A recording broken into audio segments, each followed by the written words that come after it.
ప్రయాగ్రాజ్లో జరుగుతున్న మహా కుంభమేళ 12 లక్షల తాత్కాలిక ఉద్యోగాలను సృష్టిస్తోందని ఎన్ఎల్బి సర్వీసెస్ అంచనా వేసింది. వివిధ రంగాల నుంచి సేకరించిన అంచనాల ఆధారంగా ఈ లెక్కలు వేసింది. పర్యాటక, ఆతిథ్య రంగాల్లో 4.5 లక్షల మందికి, రవాణా, లాజిస్టిక్స్ రంగాల్లో 3 లక్షల మందికి, రీటైల్ వ్యాపారంలో 1,00,000 మందికి, తాత్కాలిక వైద్య శిబిరాలతో 1,50,000 మందికి ఉపాధి దక్కుతోందని అంచనా వేసింది.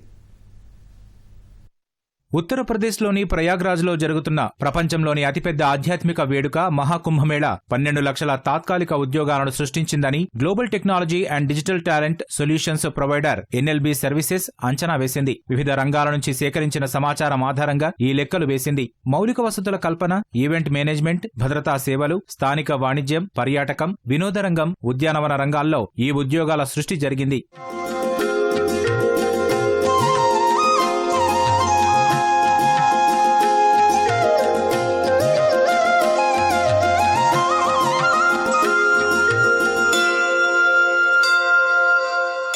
జనవరి 13న మొదలైన కుంభమేళ ఫిబ్రవరి 26 వరకు మొత్తంగా 45 రోజుల పాటు జరగనుంది. ఇప్పటికే 7 కోట్ల మందికి పైగా భక్తులు పుణ్యస్నానాలు ఆచరించగా మొత్తంగా 40 కోట్ల మంది కుంభమేళాకు వస్తారని అంచనా. ఒక్క పర్యాటక, ఆతిథ్య రంగాల్లోనే సుమారు 4.5 లక్షల మందికి ఉపాధి లభించొచ్చని అంచనాలు ఉన్నాయి. హోటల్ స్టాఫ్, టూర్ గైడ్, పోర్టర్లు, ట్రావెల్ కన్సల్టెంట్లు, ఈవెంట్ కోఆర్డినేటర్లుగా పలువురికి పని దొరుకుతోంది. రవాణా, లాజిస్టిక్స్ రంగాల్లో డ్రైవర్లు, సప్లై చైన్ మేనేజర్లు, కొరియర్, ఇతర సేవలు అందించేందుకు 3 లక్షల మంది అవసరం ఉండొచ్చని అంచనా. తాత్కాలిక వైద్య శిబిరాలతో 1.5 లక్షల మంది నర్సులు, పారామెడిక్స్, ఇతర వైద్య సిబ్బందికి అవకాశాలు దక్కుతాయని ఎన్ఎల్బి సర్వీసెస్ తెలిపింది. Darshan apps, real time event update platforms, cyber security వంటి విభాగాల్లో సేవలు అందించడానికి సుమారు 2 లక్షల మంది అవసరం ఉండడంతో ఐటీ రంగ నిపుణులకు డిమాండ్ ఏర్పడుతోందని వెల్లడించింది. ఆహార ఉత్పత్తులు, ప్రసాదాలు కొనేవారి సంఖ్య భారీగా పెరగడంతో రీటైల్ వ్యాపారంలో సుమారు 1,00,000 మందికి ఉపాధి లభించిందని తెలిపింది.